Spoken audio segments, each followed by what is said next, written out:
Welcome back to Become a Calm Mama. I'm your host. I'm Darlene Childress. I'm a life and parenting coach.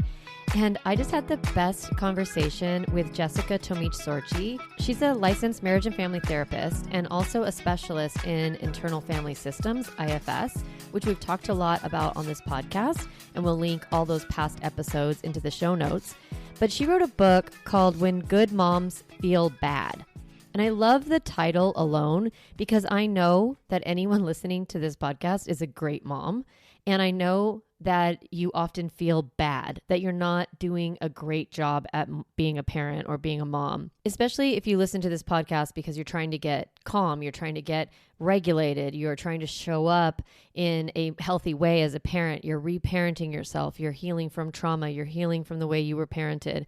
And have a lot of anxiety and overwhelm and stress and all of that. And in this episode, we really normalize all of the things that you're going through and give you a really great tool, how to connect with the part of you that's overwhelmed and part of you that's stressed, and how to calm that part of you using this internal family systems model. And it's very accessible. It's an easy way to connect with yourself. It's like, you know, in the Calm Break, I teach move your body, move your mind. This episode really gives you some practical, easy to access tools on how to move your mind, how to have a better relationship with yourself, how to have a better relationship with yourself as a mom, with yourself as a woman, as a person, so that you don't feel so overwhelmed and you don't feel so frustrated, and you can drop some of the guilt that you have going on for you. And so I think this is really beautiful. Also, at the end of the episode, I kind of dive deep into how I'm experiencing being an empty nester right now. So if you want to stay to the end, there's some juicy stuff in there for sure, what I've been going through lately. So that was kind of a tangent, but it also was interesting. So I decided to leave it in this episode. I think you'll like it. And I really hope you enjoy this episode and that you buy Jessica's book, When Good Moms Feel Bad. Good morning. Hi, Jessica. Hi. Yeah, I'm Darlene. Nice to meet you. Thanks for having me. Yeah, I'm excited about our conversation. Me too. And I love your images in the back. Thank you. It's so funny because lately I've been feeling like I shouldn't have a baby's butt in the background. Let me see if I can even see the baby's butt. Oh no, it's so hard to see. Like the other stuff going on really makes it work. That's funny because I just recently, this isn't going to be on YouTube, but I started to record video for my podcast. And I was like, I don't know if I should have a butt in the background. Maybe if it was like not a baby's butt, it'd be a different conversation. Exactly. This is a mom podcast, so I think we're There okay. you go. Welcome to the podcast, Jessica. It's Thank so nice you. to have you here. Introduce yourself, tell us a little bit about you, and then I want to talk about your book and how it relates to the moms that listen to Become a Calm Mama. So welcome. Thank you so much, Darlene. I'm a marriage and family therapist and a perinatal mental health certified person. And let's see, I'm an IFS therapist, which means I specialize in internal family systems, which is a particular kind of psychotherapy that looks at the different parts of us as being really healthy and normal and adaptive. Yeah, and I wrote this book really with the goal of helping moms discover a path to trusting themselves, respecting themselves, reclaiming some empowerment around what might feel crazy, what might feel out of balance, what might feel unlikable or untrustworthy within ourselves. I think having a way of working with our parts gives us a direct line to really reframing all of that and understanding our complexity in a way that we have a little bit more dominion or sovereignty with. Yeah. Yeah. I think when I think about the moms listening to this podcast, they are moms who are really intentional about becoming parents who show up for their kids in a regulated way. That's the whole become a calm mama part.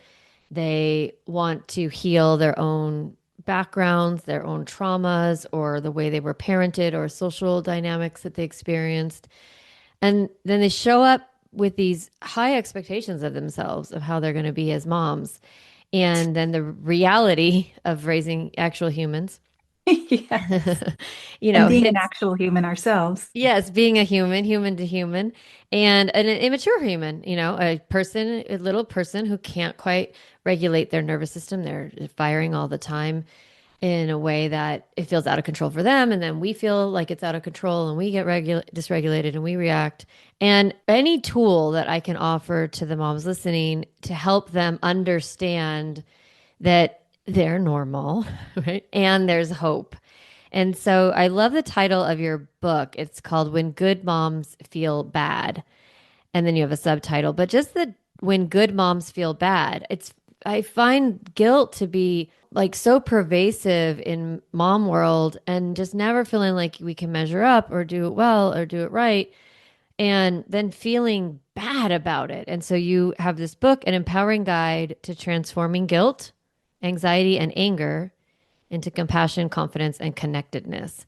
And I just love that. Now, just to give you a background on the audience, we have gone through internal family systems several times on the Oh, podcast, yes. and so I will link IFS previous episodes to it. But share with us a little bit what you mean about mom parts and how you think about them in your unique way and how you've presented them in the book. And then we'll talk about dealing with those mom parts in this episode. Hmm. Yeah. Well, I love that you're talking about regulation, and I think that word has become part of our kind of, it's in the zeitgeist right now. Moms know what that word means. We feel a lot of interest in being able to regulate ourselves. And when I think about what regulation is, we can look at it from a few different angles. We can look at the physiology of regulation, what it's like to be in a calm nervous system. But I look at it more from, I guess, the psychological place of what's going on dynamically inside. What's the story we're telling ourselves? What's getting reactive? What are we reacting to? What is that reactivity trying to accomplish? In order to regulate us. I think we're probably always striving for regulation, for some sort of control, for working and dealing with the threats that we experience, even if they're kind of benign threats, like threats to our sense of being respected or cared for.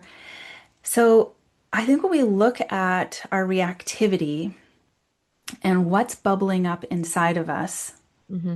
from this perspective of parts, like what part of me just did that yelling? What part of me is feeling threatened?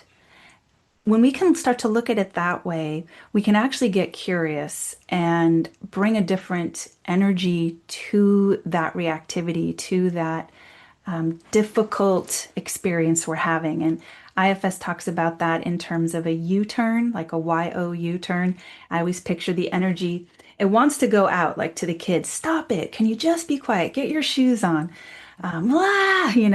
And bringing that energy back, making a U-turn and getting curious, saying to yourself, what's going on inside of me right now? What part of me is reacting? Oh, it's a part that's angry or resentful or irritated or scared, anxious. Hmm. So once we can start to notice that as one part doing one job, maybe like the big energy job, then we can ask that other question of, well, what's it afraid of? What does it think would happen if it didn't do this right now? We can start treating these parts like people. Hmm. And when we start to separate it out and kind of parse it out like that, we can see that there's like a protective part, maybe that angry part or that anxious part that's trying to do a job on behalf of something that feels vulnerable and maybe scary inside. Another part that thinks, if I don't do this, something really bad's going to happen. This kid is going to get hurt or not turn out well, have a Or bad life, we're going to be late, or like to weird. get your shoes on, as the example. And Yep. what that means is so little about the shoes that we make it mean a lot about well, we're going to be late, and then what? And then what? And then who will that be? And how will that come across? Or what will I be modeling? Or who will they never learn to be on time? I mean, it goes so deep with just one moment of parenting. Like Yeah. time is representative of a lot of our identity, like being late. And then Yes. we don't want that identity to be um, thought of as bad. Tarnished in some way. Tarnished. Yes, yeah. And so I love how you're saying I think it's so valuable to it's not extra externalize, but to separate you from you, right? And Yep. that's what internal family systems is so great because we have this inner self and this inner self who is actually us. And then there are these parts that respond to the environment and are reacting to, their fear and their worry and their behaviors are showing that. And I like how Yes. you say, what part of me is. And so I think talk about a little bit more about how to catch yourself. When I teach regulation, I use a tool called Calm Break. And one of the M is move your body, move your mind. And body is to regulate. Sorry, the M is move your body, and that's to move, that nervous system and like re-regulate through the body. But then move your mind is really about trying to figure out where the behavior is coming from and that curiosity.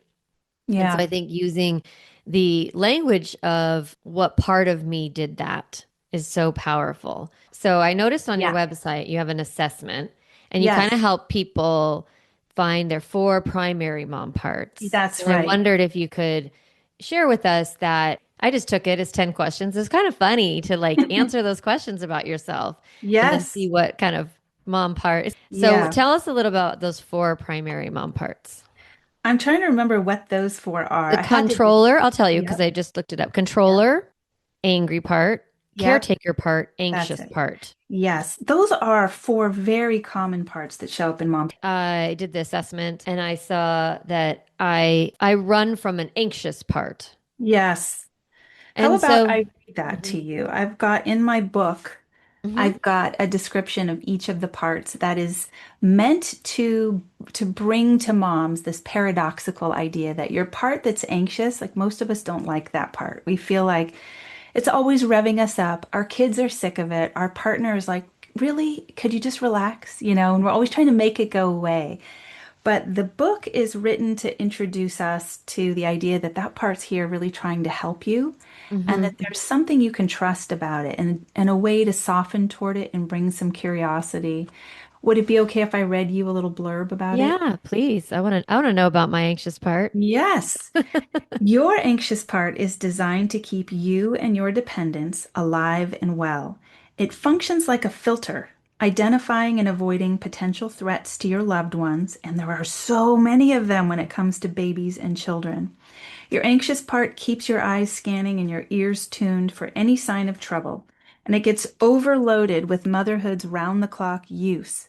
Other parts of you that crave more ease or feel judgmental about your level of vigilance will hate on your anxious part and all its accompanying adrenaline and cortisol that burn you out.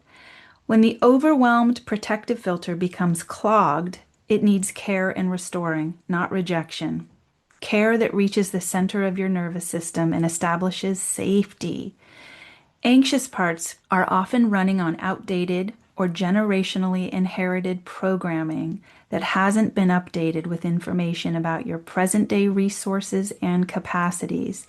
You have the power to give your anxious part the update it's been waiting for. That's so beautiful. And in IFS, this is called befriending, right? That's the That's right. language, right? We're like That's right. finding a part of ourselves and seeing its value, befriending it, not judging it, and then offering it new information or an upgrade, as you said. Yeah, And I do know, I remember it was a while ago, but I was feeling anxious and I said, you know what, darling, no matter what, you can always get yourself out of any pickle because you have a credit card and a driver's license. that's right. There was this part of me that always felt growing up so unsafe. And like my audience knows all about my history.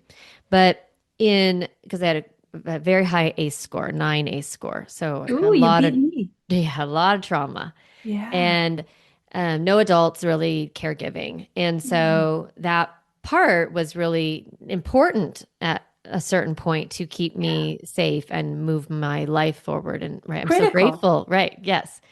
But then when she gets revved up and scared, and sometimes she doesn't know what to do with all that fear. And then the self says, like, basically, you're going to be okay because you have a credit card. Even if you don't have any money, you have a credit card. Like, Yeah.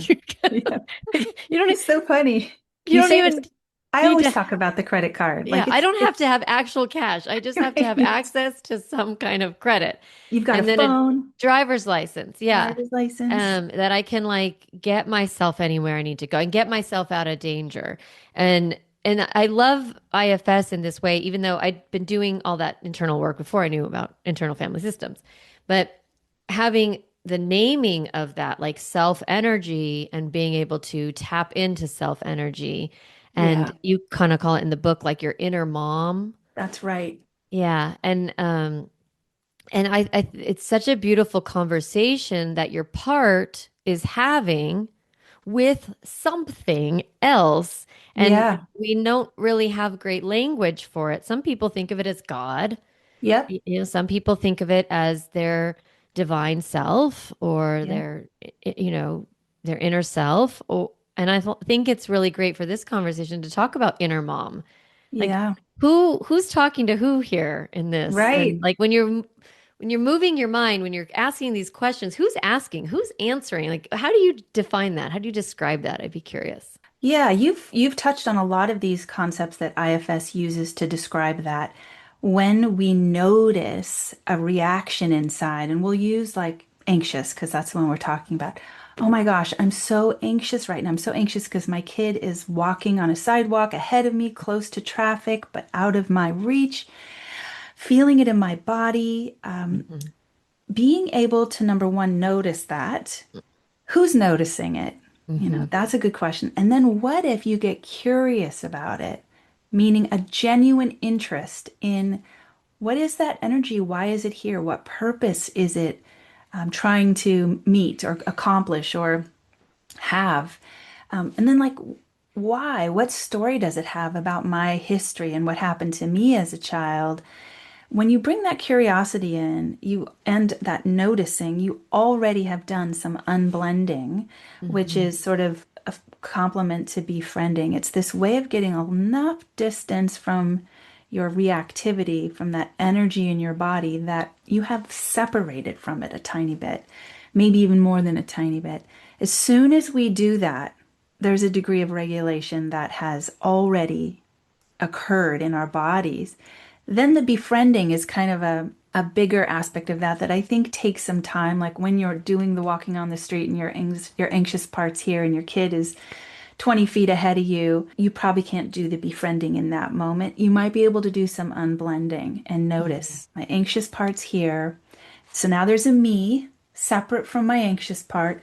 That me, I like to call the inner mom because I think we all, a few weeks into motherhood, have already become aware that we're pretty freaking incredible. That there's something on board that maybe our parents didn't feel like they provided it for us enough.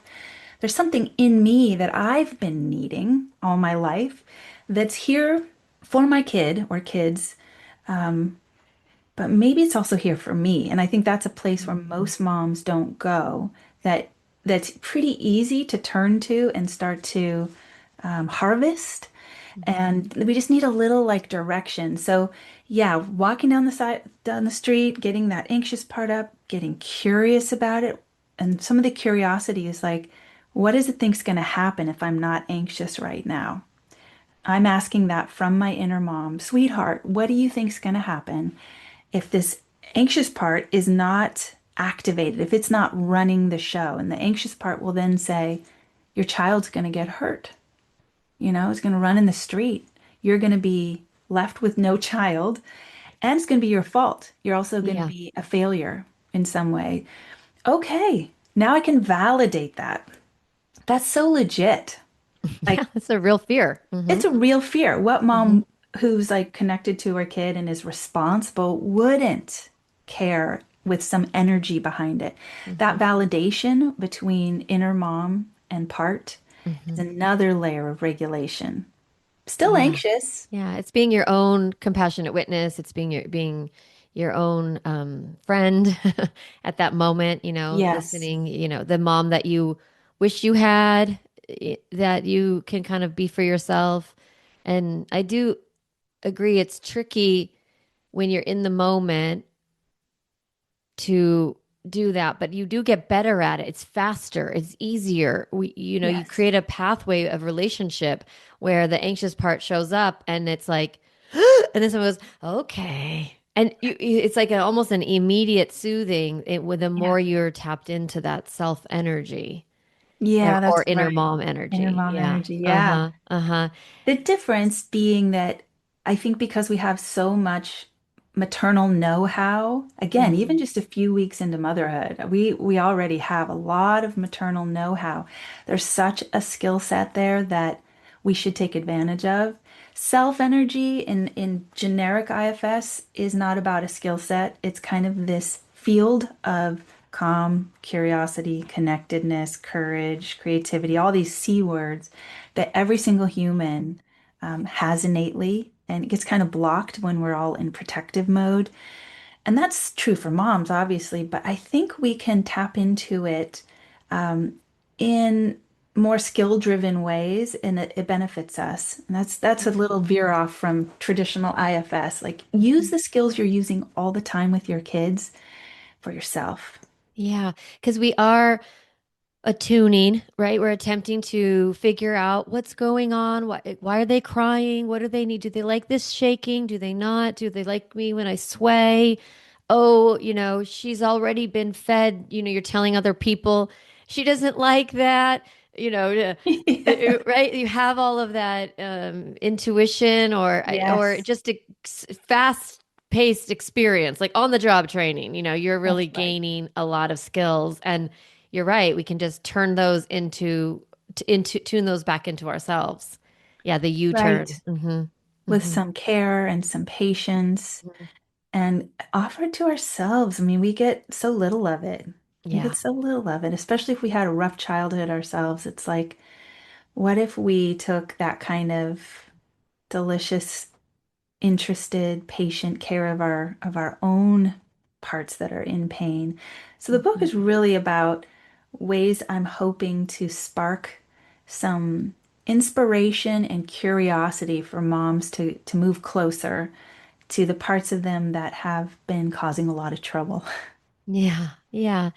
Let's talk about the other parts and how they might show up. And I was going to say about anxiety. For me, if it's fun, this is like totally tangential, but I think some of the moms listening will relate. I don't have a lot of anxiety around physical stuff. Maybe because I was raising boys. I don't know. I just like the anxiety is so much more relational anxiety or perception or opportunity or it's like a little more nuanced. So what happens to me is my anxious part looks like a controller. Hmm.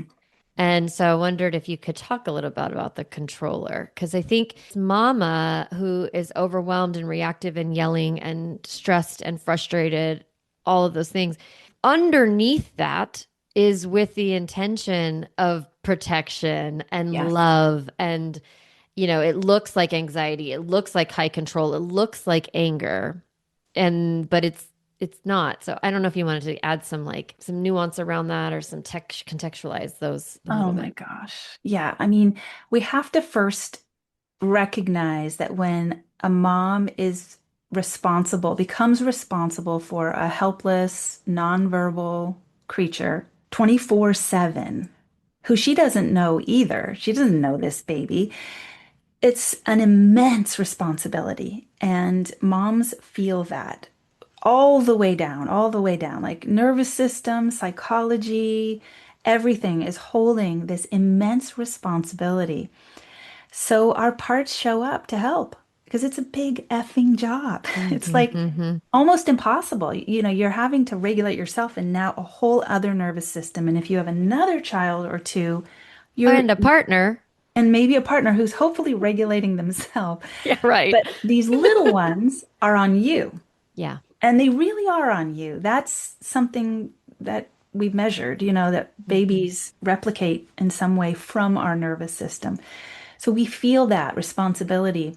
We're going to try to control. We're going to try Hmm. to bring in some managerial prowess to Yeah. keep things in line so that really bad stuff doesn't happen and that our kid turns Yeah, out I think keep okay. thinking of the word rigidity. Like it's like, no, we have to have them eat this time or nap this time, or they have to have their socks on or their, whatever it looks like. And everyone's like, relax, relax. That's like another voice inside. Come on, Yeah, right. relax. Or literally your people in your life are like, relax. And Right. if so, would you recommend someone who has that rigidity, who has that intense, like, no, you guys don't understand. If they don't sleep now, if they or they don't eat now, they're not going to sleep, and then they're not going to sleep, and then tomorrow, and I mean, I remember feeling that way Yes. around nap time or Oh my God. Yes. the schedule, the structure. It's like I struggled with trying to trust that like I could handle it if it wasn't, you know, predictable.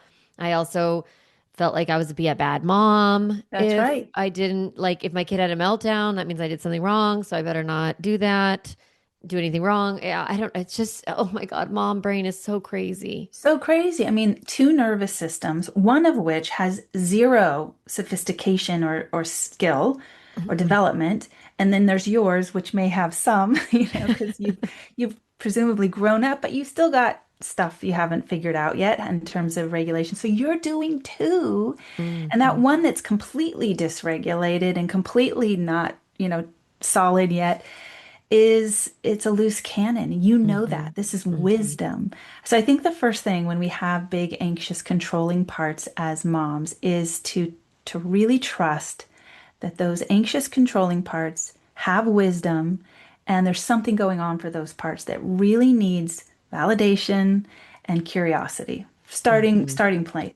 I Yeah. think so many of us, including our partners, our medical helpers, come in like there's something wrong with us, like this is Hmm. pathological and it needs to go away, that is Right. going to turn up the volume way more. Because then no one is listening. Like Exactly. they're real. I'm the only one with my eyes on this kid. If everyone is telling me I'm, being ridiculous, it's like Right? you're going to double down. Oh, you don't think this That's is it. serious? Oh, so let me show you. I mean, it That's gets right. even more heightened. So that validation is so important, but it can feel Crucial. patronizing in some ways sometimes, where people are like, don't worry about it. It's not that big of No, a that's not deal. validation, right? That's actually A dismissive, minimizing yeah, or minimizing. dismissing. Mm-hmm. Yeah, so it needs to be okay, anxious part or controlling part. Let's get to know you. And I'm Mm-hmm. curious. I'm open-hearted. Yeah. I want to know, and including what story are you telling? Because we might start to notice this is a story about my childhood. Mm-hmm. So this is like the really exciting kind of portal that opens up for moms around deep, deep healing of our own history, because it is often our story. What other story would we be referencing? We're Mm-hmm. bringing our knowledge of dependency and vulnerability to our children. We're loaning it out. That's such a gift. Like, I know what it was like to be a baby. Mm-hmm. I'm going to assume it's like that for you. If we have histories of neglect or abuse, then we're bringing that onto our children where they don't have that experience yet. So there's a mismatch. And we get to start to see like, wow, I'm really scared, or I'm really irritable, or I'm feeling like I used to have this with my daughter. I'd feel like when she was protesting or sad or Mm-hmm. whatever you want to call it about me leaving, and she's little, that it meant the same thing as my nervous system knew it to mean. My mom actually left. And Mm-hmm. so I could really kind of loan her that level of tragedy. You're thinking she's feeling it as deeply as you had felt it, or that maybe you didn't even understand how you should have been feeling about it. That's Uh-huh. right. Uh-huh. That's right. So then it felt like, well, shoot, I can't go anywhere. No, because she's going to be traumatized. She's going to be traumatized. Yeah, And I even though it's not really, traumatic. Yeah, it's not we put traumatic. another layer on that story. Yeah, so getting to know my scared parts, my sad Mm-hmm. parts, my grief from Mm-hmm. my own life, not Yeah. her story. And, Hmm. so bringing that curiosity and starting to flesh it out and give it some time and space with my inner mom, and I use my therapist as an outer mom too, was Yes. just a game changer and really helped the differentiation of like, oh, my daughter's got a really different story. This is so interesting. She doesn't have a mom who abandoned her, Hmm. and she never will. Yeah. Never Right. No, will. she won't know. I had a friend once say to me, I'm quite covetous of my children's childhood. Yeah. And there's many layers to that. But I actually really appreciated hearing it because I remember thinking, yes, because we know we're not going to do that to them, whatever that is. Like Yeah. I I didn't feel jealous. I felt grateful for them or, um, happy that they could have the trust, that they could have a secure attachment, that they could have their needs provided for. But yes, there's definitely a grieving process. If we haven't come to terms with our own story, we're going to layer that on. We're going to create an enmeshed dynamic where we're putting stuff on them that's not there. Or it could be underlying resentment. Like you don't even know how bad you have it. Like, or That's what, you think you have it so bad, kid. I didn't even have a mom. Like, if we haven't come to terms with our own story, it can really show up in parenting in so many ways.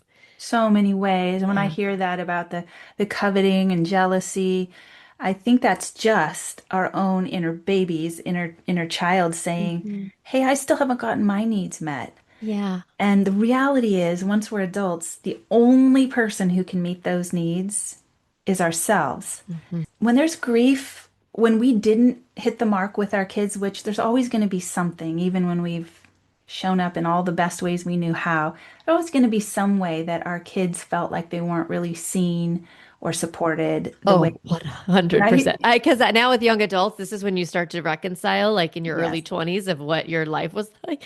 And it's Yeah. a very interesting space to be in with my own kids, which is a totally another conversation. But yeah, I'm like, oh, yeah, but I could see that from your perspective Right. because I was coming from my parts. Yep.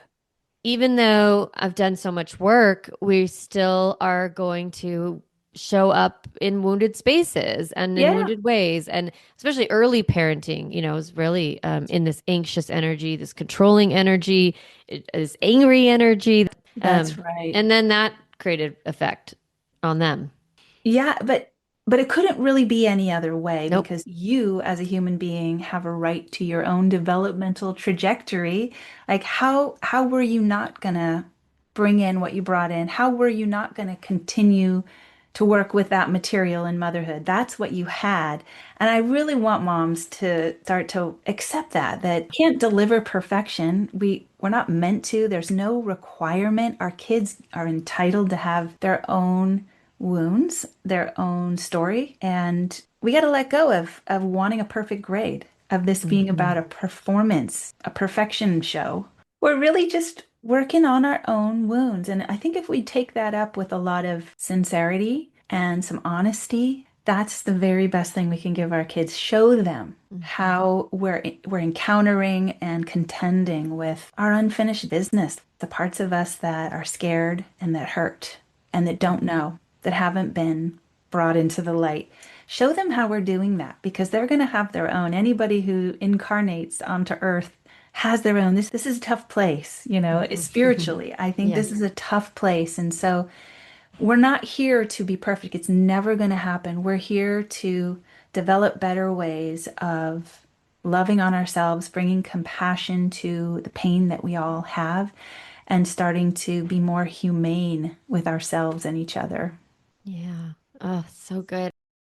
That alone helps drop guilt a little bit. Like if we can change the standard of the grade or perfection, or it's like a phrase in life, like aim for B plus work or whatever. And it's still like, that's still kind of good, like B plus is Yeah, still it's really kind of good. good. So sometimes I'll try to say, do this parenting philosophy, 80% of the time, like, nah. 50% of the time, 2% of the time. Like, it doesn't matter how often you show up in a regulated state, in a connected space, your boundaries are solid. That's great. And as often as you don't, it's an opportunity for growth. It's like you're gonna be who you are. I love how you said, like, how else were you gonna show up? This is your inherited narrative. One of my foundational principles about parenting is it's my opportunity for growth. Yeah. And while you were talking, I was thinking that means I had to start from like immaturity if I'm going to go to growth, or not healed in order to go to healed. And if I start at say zero when my kid's zero, which I got my kids late because adopted them. So I start at one. They already brought their baggage. That's right. You know, I start here and then they are six. I've got 5 years of experience. You know, they're 10. You know, I've got whatever, 10 years of experience. It's like I really am constantly learning and growing as a person doing this work of mothering and being in this stage of motherhood. And of course, you're not going to do it right in the beginning. It's like not possible. Yeah. Yeah. And what a crazy idea that we thought it was. That we Yeah. thought the first day of the hardest job ever, again, like regulating a second nervous system that we don't know, Yeah. that we would come out of the gates knowing how to do it and not make any mistakes. I don't know, we have such high expectations Well, for our it's probably hope, right? It's like Yeah, that's beautiful. you get your baby and you're like, I don't want to do them dirty like I was done dirty. You know, it's like, I'm going to do this one right. They're not going Yes. to get hurt. I'm going to protect them. I'm going to do it. And like, you have to believe, right? Yep. That's like a good mom. That's what you're saying. Like in your title of your book, Yeah. it's like when good moms feel bad, it's because you're coming to this work of parenting, of mothering, and this matrescence, right? The stage of life as, yeah, I'm gonna kill it. I'm gonna do great. Like I'm Yeah. ready. And then the reality is that you got to learn and You're you're gonna just a make mistakes. person. Yeah, you're You're like just a regular. regular And your person. kid might be really tough and you didn't Oh, expect I had that, such tough kids. Yeah. I've right? seen easy ones. I know they exist. And That's I the think difference. that is incredible because whatever that mother needed to learn or heal or how she needed to move through the world, that's the right kid for her. And I think like if you've got a tough cookie, that's because you're gonna wrestle through this experience, but you're gonna grow from it in totally different ways. Oh my gosh. Yes. I think it's so cool that we are trying to figure out how to be good moms and Yes. that Well, your idea of hope, that I love that. Yes, moms show up with so much hope and fantasy that really is like this projection of our own unmet needs or our own story that we're bringing in. And that hope is kind of like the fuel that we bring to our good mothering. You're right. Isn't it like poignant? I mean, so many words we could use that I think motherhood often really needs to pierce that hope yeah. and Oh, help that's so us let sad. it go, right? Like it is when we let that hope go that we actually allow our kids to be who they are and start coming from a much more real place. Mhm. Because the hope is a little bit fantasy based. Yeah, it does. But you have to be. It's kind of like when you get married. You're like, we're gonna love each other forever. Yeah. And you kind of need to have that delusion in order Yeah. to do it. Yeah. To take what my husband always says, having a child is so courageous, but you Yeah. don't know that. No, you don't. You have to think, I can do it. It's gonna be great. I remember learning parenting is hard, adoptive parenting is harder when I was Yes. going through my training. Yes. And I remember telling somebody that. And then they said, I would never want to put that on anybody. Why would I manifest or why would I say that parenting is hard? I was like, I was already a parent by this point. I'm like, because it's really hard. Yeah. It's sure if you know how hard it is, maybe you wouldn't go into it, you know. Right. But if you really knew, you wouldn't do it. So you need to not think that. But the truth is, once you get there, we need to be honest that we're all struggling behind closed doors. We all have Jack in the Box kids at bedtime. We all have kids who won't wipe their own bottom or refuse to brush Yeah. their teeth or won't get in the tub and won't get out of it or scream Yeah. and kick the back of our seat while we're driving. All of us have that. Yep. And that's what it is when you have a human that's not regulated very often. That's right. Yeah, I call them randos. It's like you get a Hmm. rando. Yeah, it's just such a crazy journey, and so being a mom and being a parent, and I I'm so grateful for it. I'm so glad that it's over, to be Yep. honest. Like Yep. I'm so happy to I love that be you say that. on the other side of it. I'm really Yeah. glad I'm not raising children anymore. Yeah. I loved raising kids, and I it was the hardest thing ever, and I miss it terribly. And also, I love having young adults, even though they have revisionist history for their whole entire childhood. Yeah. It's my motherhood time is over. And Yes. I'm still a mom, but I'm no longer mothering.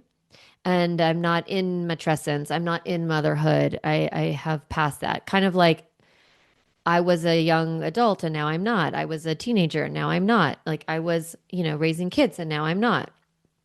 So And what are you? What are you now? I think of myself as a mentor in my is to my children. Yeah. Maybe, or Um, just in your developmental oh, where am I experience. now? I guess Yeah. the best word is empty nester, but I don't have empty nest because my kids are in and out all the time. So roomier nester. Yeah. Um, but yeah, now I get to be Darlene. There you That's what's go. exciting. I get to find out, like, we didn't talk about the caretaker role, but when I was answering the questions in the assessment, what was fascinating is I think I would have answered them more caretaker in the past than I Yeah. do now. And that I lost myself so many times in motherhood, just completely like swamped with Yeah. all my children's and their needs and my partner and this and the house and like this business that I was trying to do for all these years. And I was constantly lost and Yeah. no, I would say yes to stuff that I didn't really ever know. Do I want to do this? Like, yeah, sure, I'll join the PTA. Yeah, sure, I'll be president of the PTA. I just said yes. I was so not, I was trying so hard. Yes. Yeah. That's right. Trying Um, so hard, and every square inch of your energetic being was taken up with the work of being a mom and all the adjacent stuff that yeah. maybe was your own, fantasy material Hmm. or sense of threat. Like if I don't do this, what's it going to mean Hmm. about Hmm. me? And then when the kids grow up and start going places without you, or driving, or go to college, or move out, as I've got a driver and a mover outer, just feeling into the new space, and it's very different. And I think some people grieve in that space because now who am I if my Yeah. caretaker isn't needed, and that's who I've known myself to be. That's a really good time for the U-turn. And Mhm. grief is really important in I love motherhood. grief. Yeah. I've been It's so grieving important. actually recently more the period of time. And this is like, sorry, audience, we're going to just talk about it. But I just found myself really lonely lately. And I was surprised and got really curious about it. I was just really like, couldn't name it. I was just dissatisfied. I finally named it. I'm lonely. I'm Yeah. lonely from 3 to 6 or 3 to 7. And I have a work job where I work with moms. So they're pretty busy after 3 o'clock. So I don't really Yeah. work after 3 o'clock typically.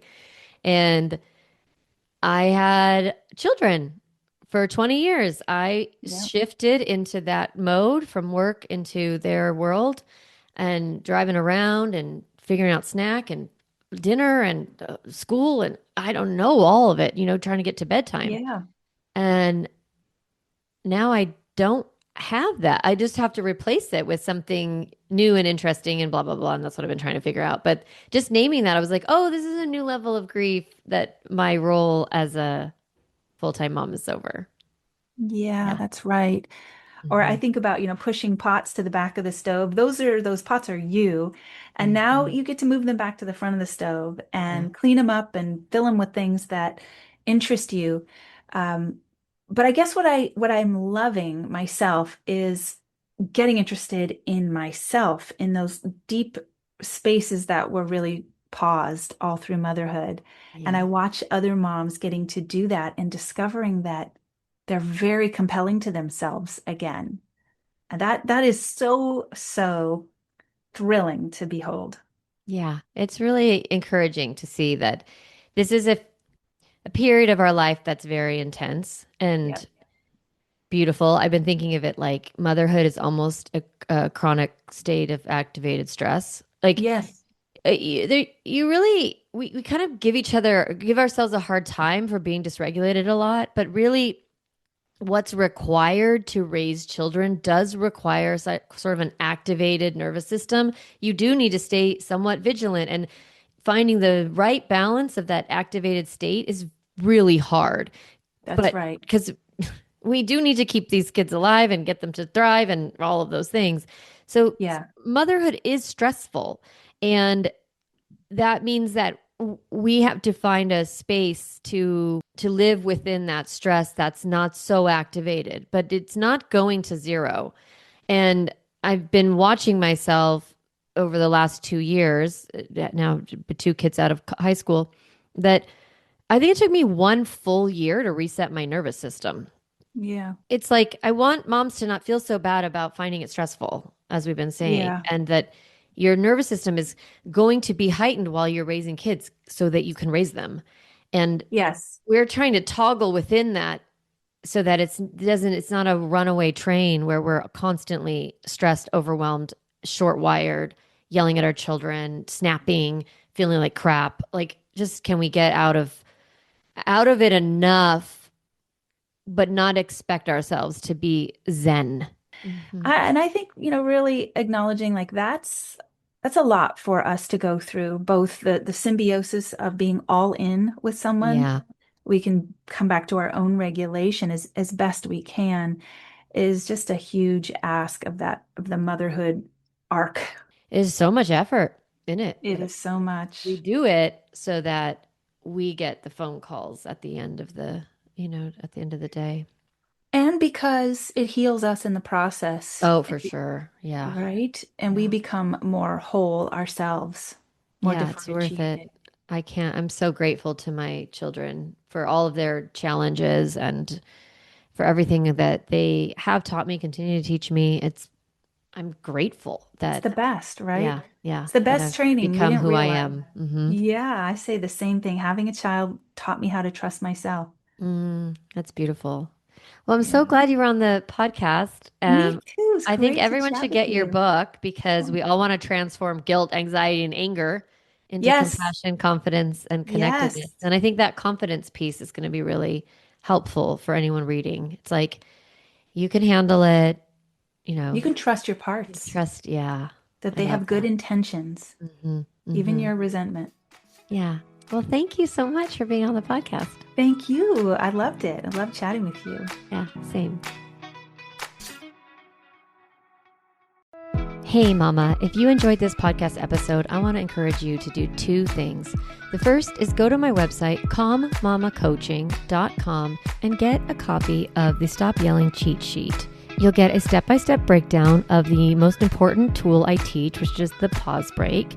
And you'll also get 40 ideas to reset your body and balance your nervous system so you don't have to yell at your kids. You can get a copy of that again at my website, calmmamacoaching.com/stop yelling. The other thing I'd love for you to do is go to Apple Podcasts and rate and review this podcast so that other moms can discover empowering and helpful practical parenting strategies just like you did today. Thanks so much for listening to the podcast. It means a lot to be in your ear every week and to support you on your parenting journey.